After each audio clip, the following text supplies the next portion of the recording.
Hello दोस्तों, welcome back to our new video. आज हम जो कहानी पढ़ने वाले हैं उस कहानी का नाम है चमत्कार और लिखी गई है मुंशी प्रेमचंद के माध्यम से। और मेरा नाम है शिवा जो इस कहानी को पढ़ने वाला है। तो चलिए स्टार्ट करते हैं। बीए पास करने के बाद चंद्र प्रकाश को एक ट्यूशन करने के सिवा और कुछ न सूझा। उसकी माता पहले ही मर चुकी थी। इसी साल पिता का भी देहांत हो गया। चंद्र प्रकाश जीवन के जो मधुर स्वप्न देखा करता था वे सब धूल में मिल गए। पिता ऊंचे ओहदे पर थे। उनकी कोशिश से चंद्र प्रकाश को कोई अच्छी जगह मिलने की पूरी आशा थी, पर वे सब मंसूबे धरे रह गए। अब गुजर बसर के लिए वही 30 रुपए महीने के ट्यूशन रह गई। पिता ने कुछ संपत्ति भी न छोड़ी, उल्टे वधु का बोझ और सिर पर लाद दिया। फिर स्त्री भी मिली तो ऐसी पढ़ी लिखी, शौकीन, जवान की तेज, जिसे मोटा खाने और मोटा पहनने से मर जाना कबूल था। चंद्र प्रकाश को 30 रुपए की नौकरी करते शर्म तो आई, लेकिन ठाकुर साहब ने रहने का स्थान देकर उसके आंसू पोंछ दिए। यह मकान ठाकुर साहब के मकान से बिल्कुल मिला हुआ था। पक्का, हवादार, साफ सुथरा और जरूरी सामान से लैस। ऐसा मकान 20 रुपए से कम पर न मिलता। काम केवल 2 घंटे का। लड़का था तो लगभग उन्हीं की उम्र का, पर बड़ा कुंज, जेहन, कामचोर, अभी 9वें दर्जे में पढ़ता था। सबसे बड़ी बात यह है कि ठाकुर और ठकुराइन दोनों प्रकाश का बहुत आदर करते थे, बल्कि उसे लड़का ही समझते थे। वह नौकर नहीं, घर का आदमी था और घर के हर एक मामले में उसकी सलाह ली जाती थी। ठाकुर साहब अंग्रेजी नहीं जानते थे। उनकी समझ में अंग्रेजीदा लोंडा भी उनसे ज्यादा बुद्धिमान, चतुर और तजुर्बेकार था। संध्या का समय था। प्रकाश ने अपने शिष्य वीरेंद्र को पढ़ाकर छड़ी उठाई तो ठकुराइन ने आकर कहा, अभी न जाओ बेटा, जरा मेरे साथ आओ, तुमसे कुछ सलाह करनी है। प्रकाश ने मन में सोचा, आज कैसी सलाह है, वीरेंद्र के सामने क्यों नहीं कहा। उसे भीतर ले जाकर रमा देवी ने कहा, तुम्हारी क्या सलाह है? वीरू को ब्याह दूं? एक बहुत अच्छे घर से संदेश आया है। प्रकाश ने मुस्कुराकर कहा, यह तो वीरू बाबू से ही पूछिए। नहीं, मैं तुमसे पूछती हूँ। प्रकाश ने असमंजस में पढ़कर कहा, मैं इस विषय में क्या सलाह दे सकता हूँ? उनका 20वां साल तो है, लेकिन यह समझ लीजिए कि पढ़ना हो चुका। तो अभी ना करूं, यही सलाह है? जैसा आप उचित समझे। मैंने तो दोनों बात कह दी, तो कर डालूं? मुझे यही डर लगता है कि लड़का कहीं बहक ना जाए। मेरे रहते इसकी तो आप चिंता ना करें।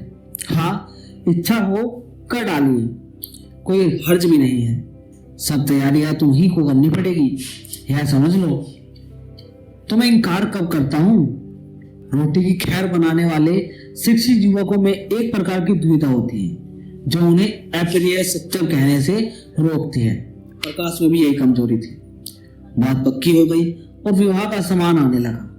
ठाकुर साहब उन मनुष्यों में थे जिन्हें अपने ऊपर विश्वास नहीं होता। उनकी निगाह में प्रकाश की डिग्री उनके 60 साल के अनुभव से कहीं अधिक मूल्यवान थी। विवाह का सारा आयोजन प्रकाश के हाथों में था। 10-12 हजार रुपए खर्च करने का अधिकार कुछ कम गौरव की बात न थी। देखते देखते एक फटे हाल युवक जिम्मेदार मैनेजर बन बैठा। कहीं कपड़े वाला उसे सलाम करने आया, कहीं मोहल्ले का बनिया घर घेरे हुए है, कहीं गैस और सामियाने वाला खुशामद कर रहा है। वह चाहता तो 200-400 रुपए बड़ी आसानी से बना लेता, लेकिन इतना नीच न था। फिर उसके साथ क्या दावा करता जिसने सब कुछ उसी पर छोड़ दिया था। और जिस दिन उसने 5,000 के जेवर खरीदे उस दिन उसका मन चंचल हो उठा। घर आकर चंपा से बोला, हम तो यहाँ 2 रोटियों के मोहताज हैं और दुनिया में ऐसे आदमी पड़े हुए हैं जो हजारों लाखों के जेवर बनवा डालते हैं। ठाकुर साहब ने आज बहू के चढ़ावे के लिए 5,000 के जेवर खरीदे। ऐसी ऐसी चीजें की देखकर आंखें ठंडी हो जाए। सच कहता हूं, आज चीजों पर तो आंख नहीं ठहरती थी। चंपा ईर्ष्या जनित विराग से बोली, ओह, हमें क्या करना है? जिन्हें ईश्वर ने दिया है वे पहने। यहां तो रोकर मरने के लिए ही पैदा हुए हैं। चंद्र प्रकाश, इन्हीं लोगों को मौज है, न कमाना न धमाना। बाप दादा छोड़ गए हैं, मजे से खाते हैं और चैन करते हैं। इसी से कहता हूं, ईश्वर बड़ा अन्यायी है। चंपा, अपना अपना पुरुषार्थ है, ईश्वर का क्या दोष है? तुम्हारे बाप दादा छोड़ गए होते तो तुम भी मौज करते। यहाँ तो रोटे चलानी मुश्किल है, गहने कपड़े वो कौन रोए, और न इस जिंदगी में कोई ऐसी आशा ही है। कोई गद की साड़ी भी नहीं रही कि किसी भले आदमी के घर जाऊं तो पहन लूं। मैं तो इसी सोच में हूँ कि ठाकुराइन के ब्याह में कैसे जाऊंगी। सोचती हूँ बीमार पड़ जाती हूँ तो जान बचती।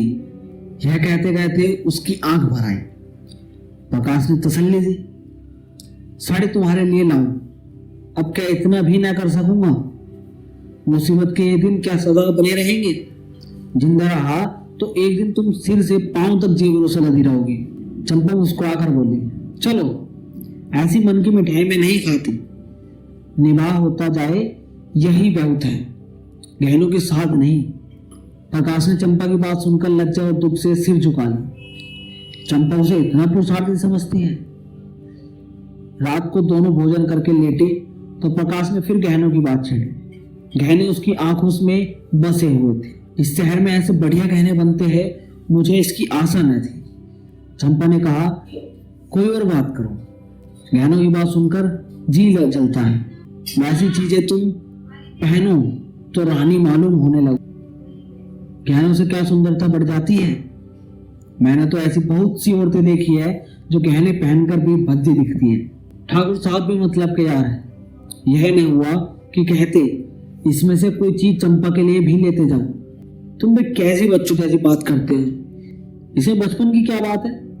कोई उदार आदमी कभी इतनी कर्पणता ना करता।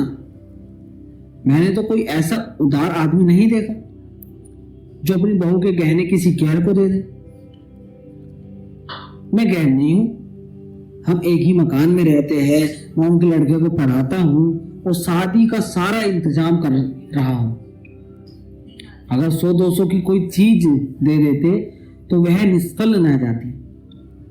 अगर धनवानों का हृदय धन के भार से दबकर सिकुड़ जाता है तो उनमें उदारता के लिए स्थान ही नहीं रहता। रात के 12 बज गए हैं, फिर भी प्रकाश को नींद नहीं आती। बार बार वही चमकीले गहने आंखों के सामने आ जाते हैं। कुछ बादल हो आए और बार बार बिजली चमक उठती है।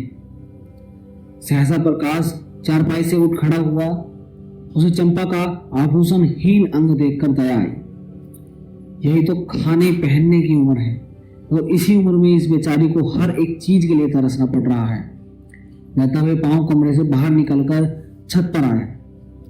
उसकी ठाकुर साहब की छत से मिलती हुई थी। बीच में एक 5 फीट ऊंची दीवार थी। वह दीवार पर चढ़ ठाकुर साहब की छत पर आहिस्ता से उतर गया। घर में बिल्कुल सन्नाटा था। उसने सोचा पहले चीने से उतरकर ठाकुर साहब के कमरे में चलूं। अगर वह जाग गए तो जोर से हंसूंगा और कहूंगा, कैसा चरका दिया। यह कह दूंगा, मेरे घर की छत से कोई आदमी इधर आता दिखाई दिया, इसलिए मैं भी उसके पीछे पीछे आया कि देखूं ये क्या करता है। तो दोस्तों, इस कहानी को यहीं पे रखते हैं। इस पार्ट 1 को यहीं पे रखते हैं। यहाँ से आगे आपको देखेंगे नेक्स्ट पार्ट में कि प्रकाश जो है वो पकड़ा जाता है या नहीं पकड़ा जाता है, या उसके साथ क्या होगा।